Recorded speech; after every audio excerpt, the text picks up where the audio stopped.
Yeah, the little girl wasn't even one, but her son was older, so I'm sure the son seen some shit. That's a shame. That is a doggone shame. But wait, also, his previous wife, he had beat on her too. And here's the thing, this man, he's a terrible person too. Because she stood by him and nursed him back to health when he had cancer to the point where he became cancer free. And then you gonna leave her and get with Lexi's ass? See, these dudes, it's a certain type of dude. I got mixed feelings about that. And people say I'm wrong for feeling this way. But we're talking about the dude that called himself a Frenchman. Mm-hmm. Okay. Yes. Please, y'all don't get mad at me when I say this. But both of them was dumbasses. She was a dumbass for staying with him after he made clear threats that he was gonna kill her ass and shoot her. Yes. Because when some motherfucker say some shit like that, get the fuck out of Dodge. Why the fuck are you still hanging around? You think that man playing? That nigga ain't playing. And he's stupid for crashing out on him. Yeah, we definitely said that as well. Yeah, we agree. And she's stupid. Yeah. She's stupid just for staying. He literally beat her to the point where she had to jump. She had to run out of the house naked and go to the police station in her car. She was butt naked. Wait, who is this? I'm sorry. I get like Lexi, 30 seconds. The girl who got killed on the live. The girl that got killed on live. Let me tell you the link in the back. Hold on. You heard Instagram live or Facebook live? Facebook live. I think this was Facebook. Hold on. Let me see.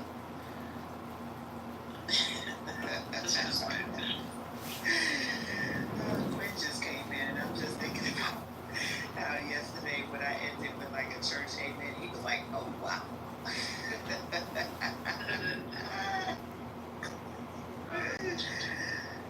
That's it right there, Sid.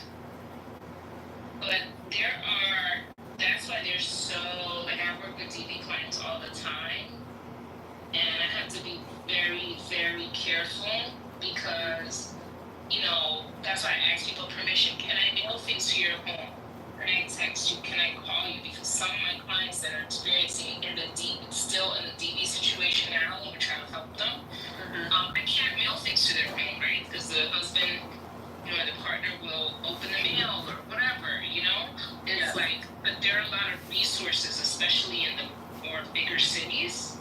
They provide them shelter that's anonymous. Like, there are a ton of resources for people that are going through this stuff. So, I don't know if, maybe people don't want to start from scratch or whatever, but there is a way to remain anonymous and to enter into a DV shelter, and eventually you can get a voucher for apartment, those type of things, because we want to protect, people experiencing DV.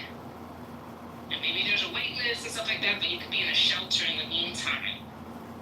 And then, hopefully restart your life and but yeah, man, that's really sad.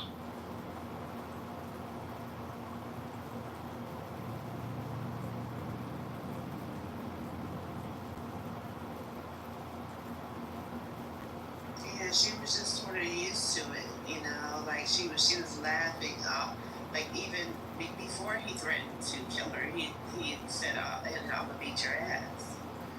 And, she just was just laughing it off. Like, she was like, yeah, you beat me before, and, it was just like, they both were very, very toxic, terrible people. So we get it, Adrian, like, she was still a victim. She ain't deserved to die, but, I mean, you can't antagonize people like that. And also, if you've already gotten your ass beat, if he says, just let me finish this live, or if you interrupt again, like, what makes you think that he's not going to try to beat you again? And she just didn't even care.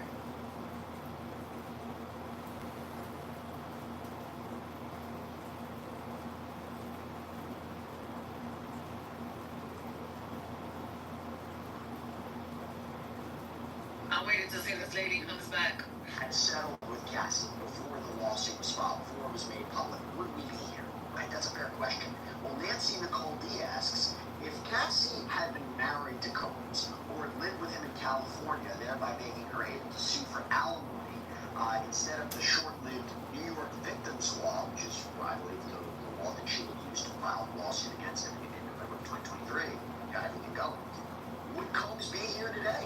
So if she was married to him in California and had, I guess, another legal avenue to sue him in order, collect money from him, although it doesn't change the fact that she probably could have still filed a lawsuit against him for these very same allegations. But you tell me where you stand on this. Well, I mean, listen, whether or not she could have sued him for alimony, she sued him and she got $20 million. So we go back to the question that you posed, which is something that Brad has been pretty outspoken since the beginning of that he messed up in not resolving that case before it hit the media. And if he would have resolved that civil case, like he had the opportunity to do so prior to her fighting it, a lot of the things that Cassie said would have been secret. They could have come to an agreement. They could have had her sign a non-disclosure, agreement regarding the terms of that. But he did it, and when that became public, that's when it started to snowball, and everything started to click, and then the video of the 2016 attack came out, and that's when the federal prosecutors started to listen and pay attention to the case and really try and formulate how they were going to convict them. So I don't know whether or not if she would have been married to him would have made a difference, but for sure, if you would have resolved that case prior to, paying her the $20 million, prior to her generating a case number, prior to it becoming public record, it would have definitely played an important role in whether or not he would have been in the situation he's in right now. Ryan, we have a super chat question that came in from Christina Lester. Christina Lester, thank you so much. If this results in a hung jury, and when we say hung jury, basically the jury couldn't come to a decision, right? They were at an impasse. If this results in a hung jury, how quickly could another trial take place? The judge could put it on his docket and retry it within a period of months. I would think a lot of that will depend on his custody status. If he remains in custody after a hung jury and the judge decides to keep him in custody, I think the defense will move quickly to say, hey, we want to go right back on trial as soon as possible because we want to end this for him and try to... We never thought about the hung jury situation. That can also happen. All we gotta do is get the transcripts. As soon as the transcripts are transcribed, you're ready to rock and roll it. You've already got the blueprint for how to try this case. So I wouldn't expect it would take a long period of time unless there's any... Question said, for a hung jury, do they use the same jurors or they get new ones? No. Get new one. Okay. And would they offer him another plea deal? No. Yep.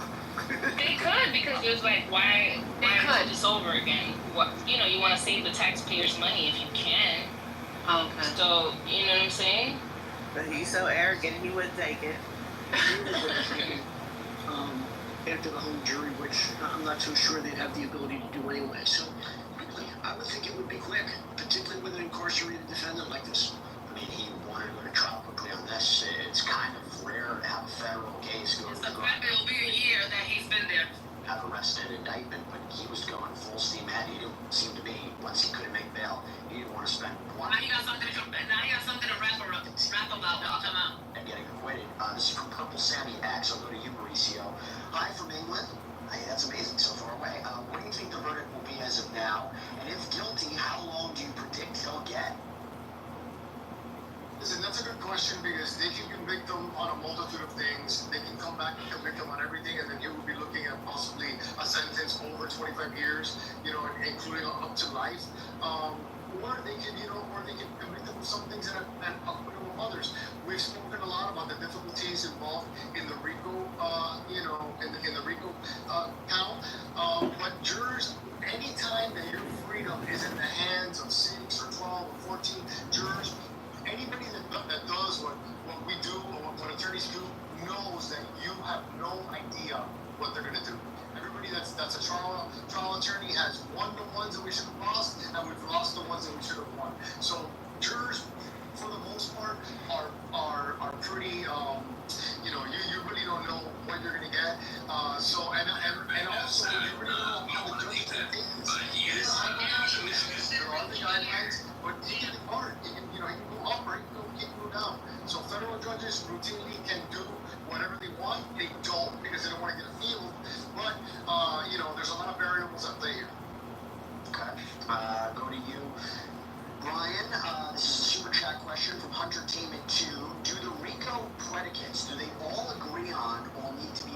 exact same. I think the question is, let's be clear.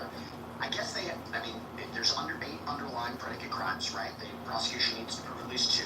Does the jury need to agree on all of them, right? Beyond a reasonable doubt. Talk to us about the underlying predicate crimes, what the standard is, what the burden of proof is.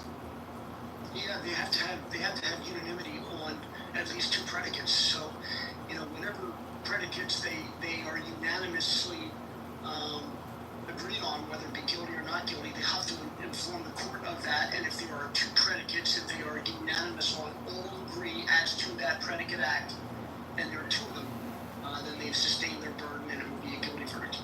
We've been talking about whether some are stronger than the others, right? Transportation, to engage in prostitution, drug distribution. Elaborate. Okay, we got another question coming in from a rap superstar, who is Tim Marie-Field. Can you explain the coercion so we can understand, please? I think this is with respect to sex trafficking by force, fraud, or coercion with respect to Cassie, Ventura Fine, and Jane. What are we talking about when we say coercion? So coercion, for instance, we'll give the example of I recorded you without your knowledge having this freak off, and if you don't do what I say, I am going to publish this, and I'm going to ruin your career as a singer if you don't continue to come to these freak offs and have sex with whatever man I want you to. That's coercion. With Jane, I remember there was testimony about whether or not she was dangling her $10,000 a month rent, whether or not she was going to be homeless. Things of that could be coercion. You're pretty much forcing people to do something that they don't want to do with either a threat or. You know what I'm saying? Certain games have certain end products when maximally logical people play them. So we're assuming everyone kind of now, it's life or death, like they've practiced, they've got up on it, it's going to be near instantaneous. That's what I'm saying. No one's going to sit around for 5 days and go, hey, let's make sure we're sure you don't need to. And once the signal's been communicated to you that it's not 1, you immediately move to 2, and only the 2 people that are in that decision make the decision for everybody else, and then they follow. You know what I'm saying? Yes. I make the signal clear. Well, the signal thing is like, The signal is that people are trying to stop this people. I don't want to make it more complicated. Like, there's recursion going on. Like, so, in the Blue Eyes puzzle, every person's doing the same recursive calculation independently. Like, no one's talking, there's no coordination, but as soon as that logical condition gets met, everyone acts exactly at the same time. That's the same thing as like parallel logic processing that the humans are doing. It's similar to what AI does. In AI, you get multiple processors, right? And they all handle like separate threads of a problem at the exact same time. So instead of just waiting for one core to complete like a long chain, the system breaks up, and then when all the processors come, they like report back, boom, you get the solution. That's what makes AI feel instantaneous. It's not sitting around and chilling and waiting for the answer. It's not speed alone. It's scale and concurrency the same way that the humans would act, is what I'm saying. But humans are just going to instantaneously sit down when they know that not before. They can't cheat. Why do we make things so complicated? Here's the thing. If there were only one blue-eyed person, because there's one or more, if there were only one, the one would know it right away. Because all he sees is brown eyes. That must be me. Alright? So when you're sitting there as another blue-eyed person, right, and you see that one is still standing, and he doesn't know it right away, right? You would say, fuck, it must be me too. And you guys both sit down, you guys are going to have those same thoughts at the same fucking time, like, oh, bitch, he's still standing, there must be another person. Who else could it be? Everybody's brown, must be me. Sit down. Okay, hold on. Okay, wait, hold on a second. Hold on a second. So, that's what the other person sees, nothing but blue eyes. Brown. Not blue eyes, sorry. Nothing but brown eyes and one blue-eyed person, right? But that's what the other blue-eyed person would look at and see. They would see one blue-eyed person and they would wonder why they didn't immediately sit down. They'll immediately reason that they must be the other blue-eyed, there must be another blue-eyed person, it must be that. They'll immediately try to sit down. And that's what both people would say at the same time, correct? That's what you're saying, right? Okay, great. So I'm following that. I've been following that since most setting. So here's the thing, though. If you look at it from a brown-eyed person's perspective, and you saw two blue-eyed people, and you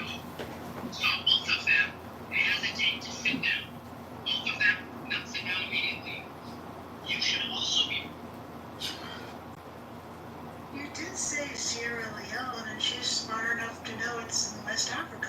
That's all. But she also smart enough to not relegate it or isolate it to the Africans. This is a problem with the Africans, as opposed to this is a problem with people in power. Oh, let's. Damn, man, You have. don't do that. Oh, Don't jump you into have the 10 car minutes. that's already crashed. That's weird.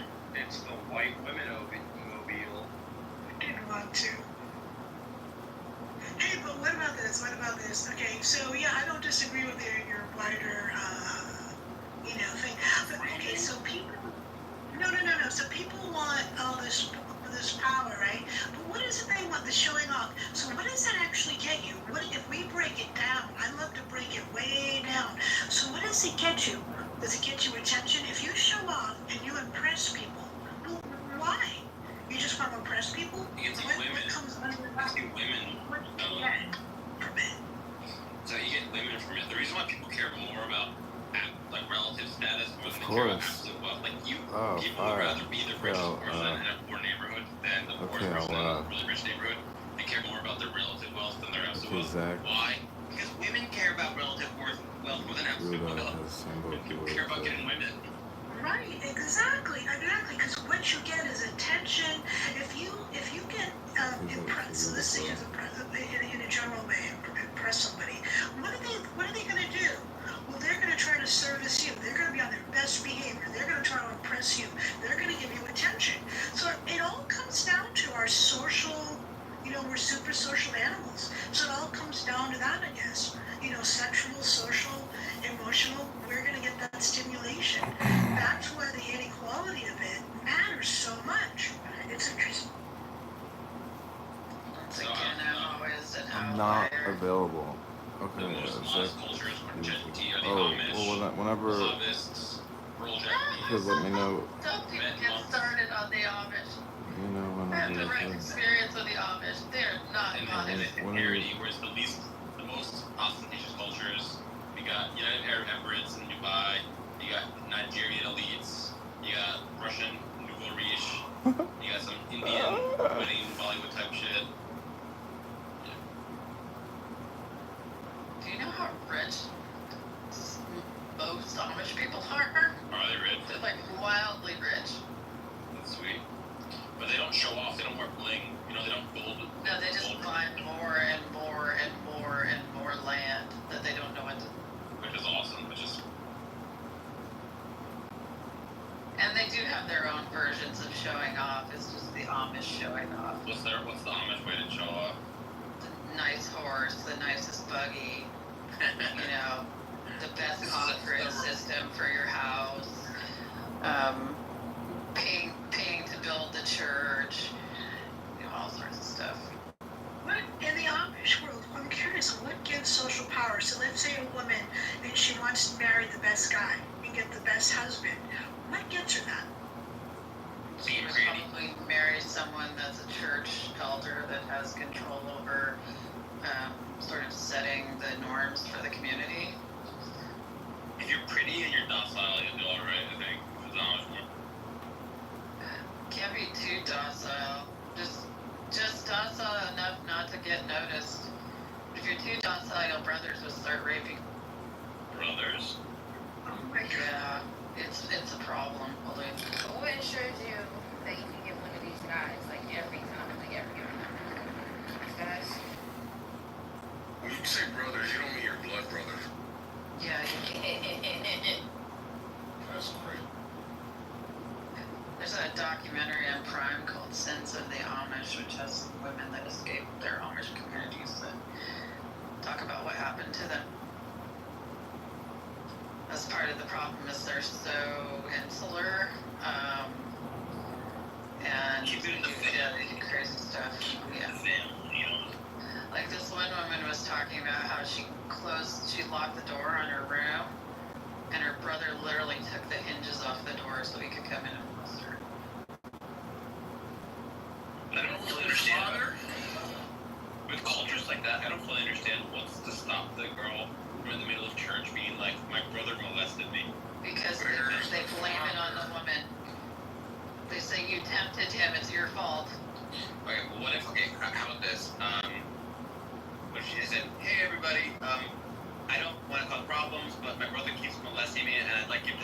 what do you guys recommend I do to get him to stop molesting me? He's like, you're not even trying to blame him. Like, implicitly you are blaming him, and you're just like, I want some tips how I can get him to stop molesting me. Like, I feel like Well, first of all, women aren't allowed to speak in church, so My friend. there's that problem. Secondly,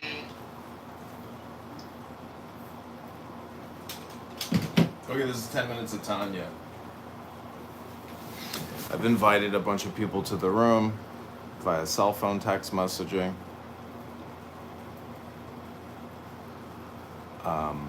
Welcome.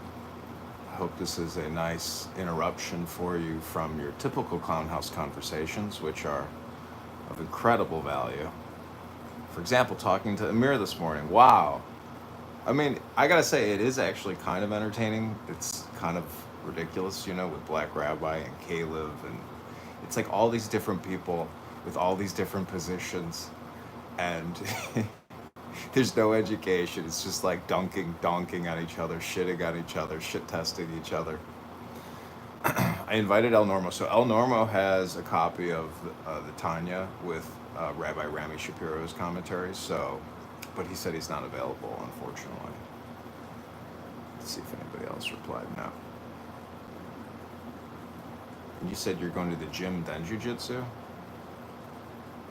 Yes, I'm going to the gym. I'm going to feed my parents' cat, and then I'm going to go to the gym. Then. Nice. That's what I'm about to do. I'm about to go to the gym and then maybe go down. Well, actually, I have to do this like lawsuit paperwork. So, what did you think about that clip of Ben Mendelsohn libeling and slandering me this morning? Yeah, that was a...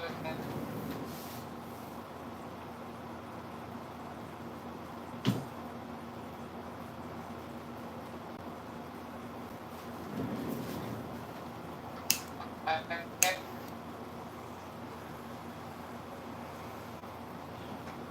mean, I think I have 2 bars, but I don't know. Yeah, I couldn't hear you.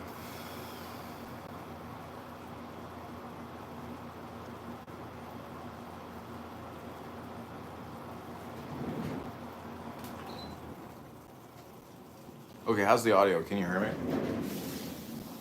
Well, yeah, I can hear you, but I'm driving. So I'm going in and out.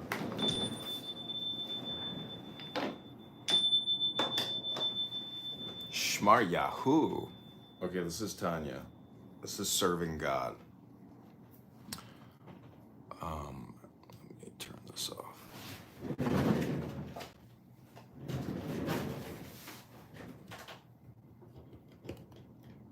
Oh, we got this man Shmar Yahoo.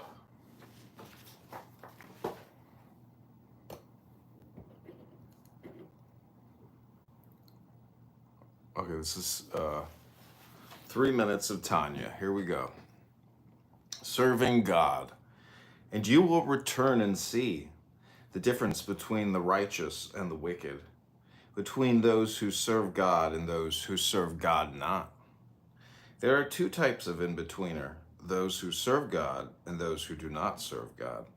Those who do not serve God are not wicked, but merely passionless, lacking a sense of self strong enough to ignite selfish desires or deeds.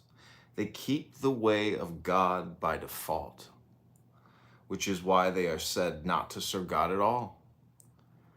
The true servant of God actively arouses love for God. This can be done in 2 ways. First, by immersing the intellect in the infinite spaciousness of God. Second, by arousing the passion for God resting within the right side of the heart. Both are ways of serving God, but only the way of immersion is called perfect service. These are the subnotes. When you return to your divine nature, Penemayut, you will see clearly and act godly. Malachi 3:18. Though Malachi is clearly talking about 2 types of people, the righteous who serve God and the wicked who do not, the Alter Rebbe takes the passage to refer to 4 kinds of people: the Zaddik righteous, the Rasha wicked, the in-betweener who serves God, and the in-betweener who does not. They practice the mitzvot simply because it never occurs to them to be otherwise. Immersing the intellect in the infinite spaciousness, gadlut, of the infinite Godhead, Ein Sof, induces a self-emptying ecstasy, bittul hayesh, that engulfs all form, yesh. Even the Kelipat Nogah and the Sitra Achra, in the emptiness, Ein of God, the way of self-emptying ecstasy, is called perfect or complete because it leaves nothing untouched. The in-betweener who serves God is a passionate, feeling person who is troubled by the competing voices of the heart, who learns to honor the left side of selfishness by aligning it with the right side of godliness. The alignment comes about in three ways. Some for whom passions are weak conform their actions to the good by adhering strictly to the mitzvot, sacred commandments. This is the way of nefesh, the way of doing. Some for whom passions are stronger focus their attention on the heart's innate yearning for God, doing what is right as a lover seeks to please the beloved. This is the way of ruach, the way of feeling. Others for whom passions are strong, but who find themselves drawn more to the mind than the heart, set their mind to the contemplation of God's infinite spaciousness, and in so doing, empty themselves completely into the one. Serving God. That was 3 minutes of Tanya.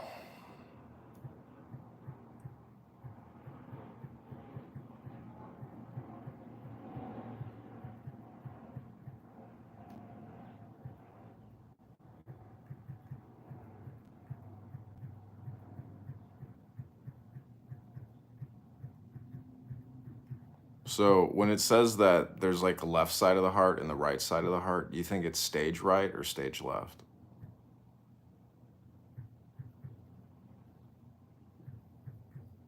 Oh, El Normo has arrived. The Zadok is here. We are merely in-betweeners, El Normo.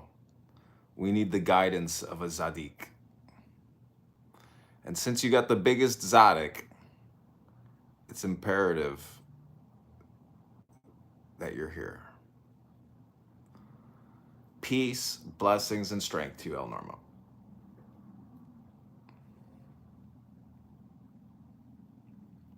So, Want to mod me? yeah, sure. Thank you. I don't seem to see the ability to actually mod you. Oh, never mind. There we go. So Zach is going to the gym. He doesn't have the Tanya with him, but he's here for the Torah study.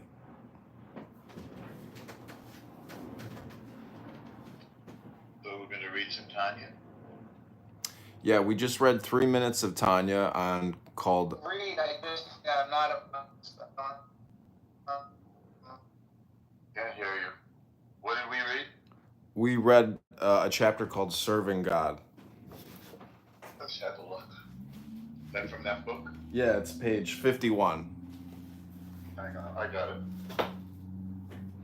51.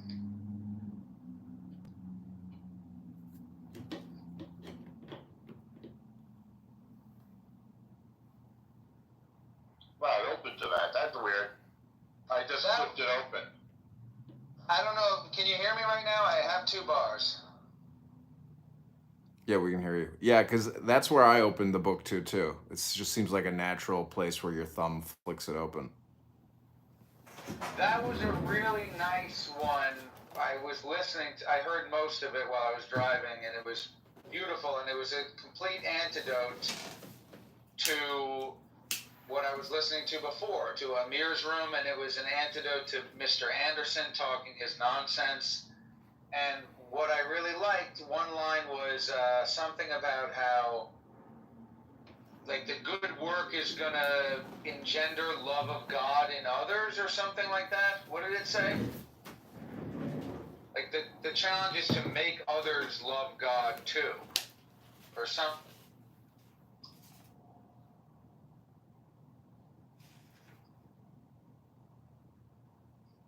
Anyway, I don't remember exactly, but that was a nice passage. The last verse, it says, both are ways of serving God, but only the way of immersion is called perfect service. And the subnote again is immersing the intellect in the infinite spaciousness, the gadlut of the infinite Godhead, Ein Sof, induces self-emptying ecstasy called bittul hayesh that engulfs all form yesh. Even the Kalipat Noga and Sitra Achra, the emptiness Ein of God, the way of self-emptying ecstasy is called perfect or complete because it leaves nothing untouched. So anyways, El Normo, pick, do you want to read a chapter? You can pick any chapter you want and, try to go for 3 minutes if you can. Or 5 minutes or however long you want to go. I want to meditate on that. I think what I want to do is meditate on that and put on film. That's what I'm going to do. It's a great book and I'm delighted that you recommended it. Yeah, I've given this book to many it was friends. Just me and John reading from the Tanya. John was the first one, but he told me to buy it, and I bought it.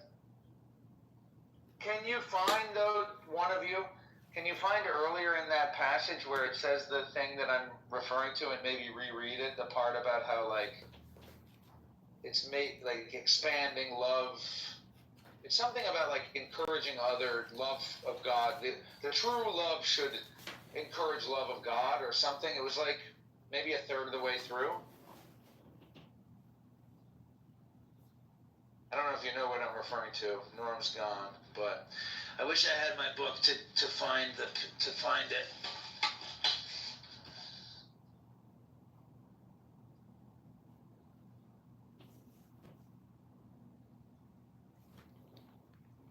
Yeah, El Normo's got the right, putting on tefillin and even reading this book. And, if you have anyways, it's like a ritual, really, and it's psychological. So,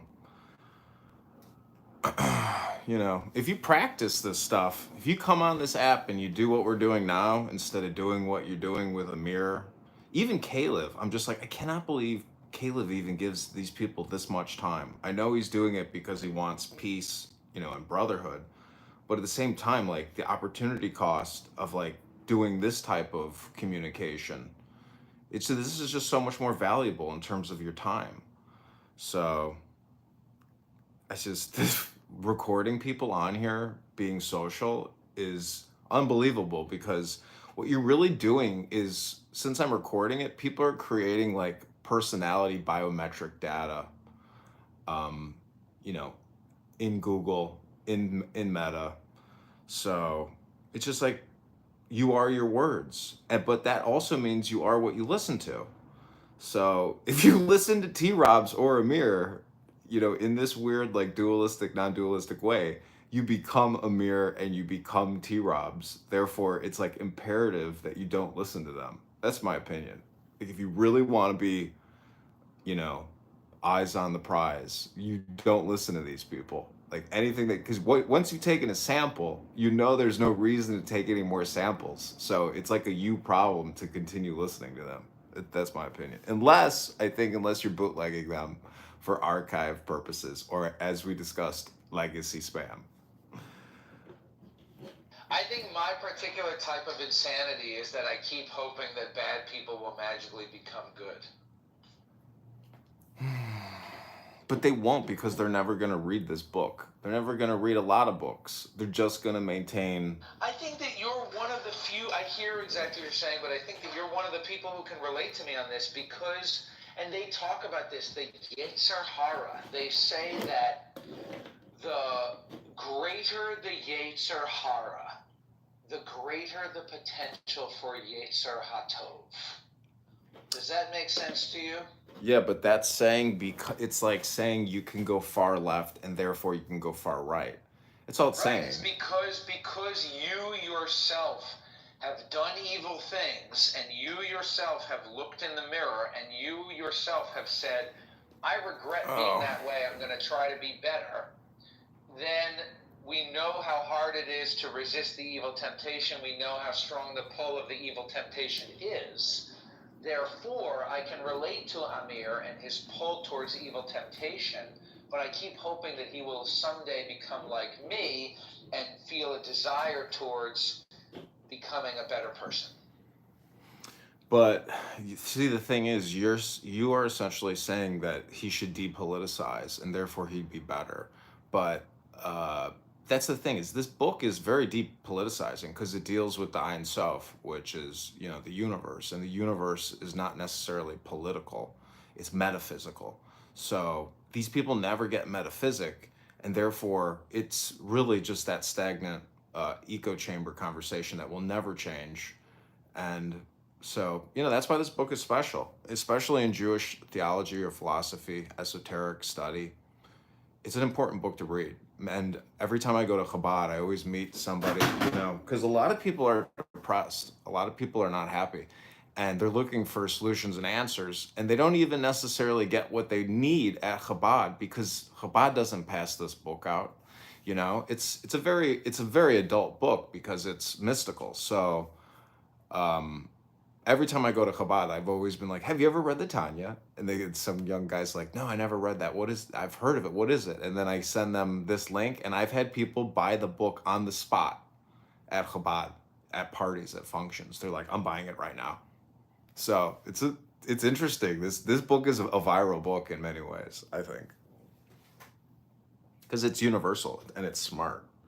You can read this book and really become very intelligent from it because it gives you an advanced psychological perspective. And it deals with anger management, emotion, infinity, um, you know, who you are, where you come from, a whole slew of problems. It solves a lot. It is basically the Jewish Tao Te Ching, as you know.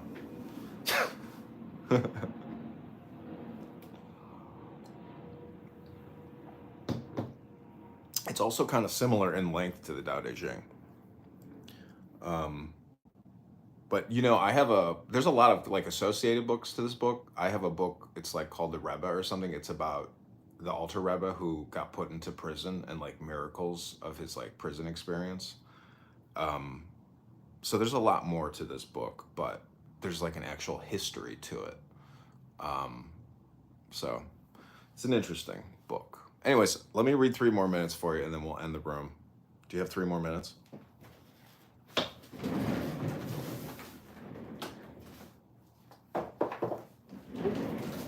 Okay, I'll just give you the history book. This is called The Arrest and Liberation of Rabbi Shneur Zalman of Liadi.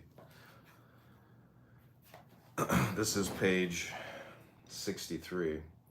The news of the Rebbe's release spread like lightning, and the Hasidim of Petersburg streamed to the house of Rabbi Mordecai to welcome their leader. The joy in its demonstration in the streets of Petersburg were very enthusiastic and expressive. Even so, the Hasidim showed restraint and refrained from harming or insulting any of their opponents by way of revenge. They all knew the Rebbe's opinion about that. Regardless of all the pains suffered, the Rebbe wanted and demanded peace, and his wish was a command to the Hasidim. The Rebbe's words consoled and strengthened them, and he enabled them all to bear all. Immediately upon his liberation, the Rebbe wrote a pastoral letter to the Hasidim. This letter is famous by its name Kotonti, after the initial word. Kotonti, I feel diminished by all the graces and all, etc. This means that through every grace with God bestows, man is to feel very humble. Grace is the right hand, and his right hand embraces me. This is the state of being truly close to God, more so than previously, and he who is ever closer to God is an extraordinary way, should feel himself correspondingly that much lower and lower, humble. As it is written, from afar God appeared to me, for whatever is before him is, as it were, as nothing. Thus, the more one is before him, that much more one is to regard oneself as nothing and null. This is the level of the right side in holiness and of grace when extended to Abraham, who said, "And I am as dust and ashes." This is also the trait of Jacob, who therefore expressed his fear of Esau and did not rely on the promise of, "And behold, I am with you." For Jacob was very insignificant in his own eyes on account of the multiple graces extended to him. For with my staff, etc. Therefore he did not regard himself fit to be saved. As our sages explain, maybe sin will cause, since it appeared to him that he had sinned. It is different, however, with the corresponding opposite. Ismael, grace of Kalipah. There, as grace increases, so he grows in pride and conceit. I therefore come to make known to all of our adherents in regard to the numerous graces bestowed to us by God to hold on to the traits of Jacob, the leftover of his people and the remainder of Israel, who belittles himself as if he were but truly leftovers and superfluousness, which is to no avail. Do not pride yourselves over your brethren. Do not open your mouth or whistle at them. God forbid. A strict warning. Nothing is to be mentioned. Nothing with a capital. Nothing is to be mentioned. Subdue spirit and heart before every man, in the spirit of truth unto Jacob, with humility and kind reply which removes anger, and with humbleness. If you do so, maybe God will give it into the heart of their brethren, for it should be like as water reflects the face. Rabbi Joseph Isaac remarked about this. Jews in general and the Hasidim especially were to the altar Rebbe as a pupil of his eye. He, in his great sanctity, in addition to his great sagacity, was cautious with every word. Not only in his acts were weighed heavily to be in accordance with the halakha, even to the most minute detail, but also every single word was considered very carefully to prevent any possibility of being cause of something improper. The traits demanded by avodah are good traits, and when these involve intellect, there emerges the beauty of good traits. Nevertheless, even in such a case, there is a possibility that they be misused. When my father taught me the Tanya and the Igoreth HaKadosh, he explained to me the passage in the letter Ketonti. Do not pride yourselves over your brethren, and do not open your mouth or whistle at them. God forbid, a strict warning. Nothing is to be mentioned. In the most profound expositions of Avodah, showing how a Hasidic boy should convert his heart, my father explained to me the idea of, and his heart became proud in the ways of the Lord, how the animal soul in man goes so far as to claim that these are good and praiseworthy traits. My father showed me how, in such a manner, one may be misled and may descend even lower, not even sensing the fall into crudeness and materialism, God forbid. Look and note. Said my father, these words which the altar Rebbe said, or to whistle at them. A whistle is an expression of inward ecstasy, stemming from holiness. And in regard to that, the Rebbe says, God forbid. Still not satisfied, he even adds, a strict warning.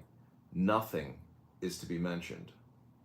How much love of Israel is implanted in these words? How much sanctity and reverence are in this guidance? Just to think, after passing through an ocean of suffering, it is not necessary, and one shouldn't mention it, but nevertheless one ought to feel and understand. So many physical agonies and spiritual pains did the Rebbe and his Hasidim undergo, and after all that the Rebbe warns, a strict warning not to pride themselves over their brethren. It's amazing because that's what Black Rabbi does all the time. He's like, you have no idea. He's like, you're inferior to me. He's like, I am so close to Hashem and you're nothing. Like, it's crazy when you hear him go at it sometimes. So that's called Arrest and Liberation. Also, that was called the Ketonti. So these are like sacred Hasidic texts. And I really encourage you to read these things on Clown House because you'll kill two birds with one stone. Can't stop preaching enough to you to be productive on this app and stop, wasting your time here. Unless you're trying to gain political power. That seems to have some value. And just recording people is enough to cause major emotional and psychological breakdowns of these people, as you witnessed today. So this has been 10 Minutes of Tanya, Jewish Wisdom, a Torah study. Thanks, Zach. Hope you have a great day, and I will talk to you soon. Bye.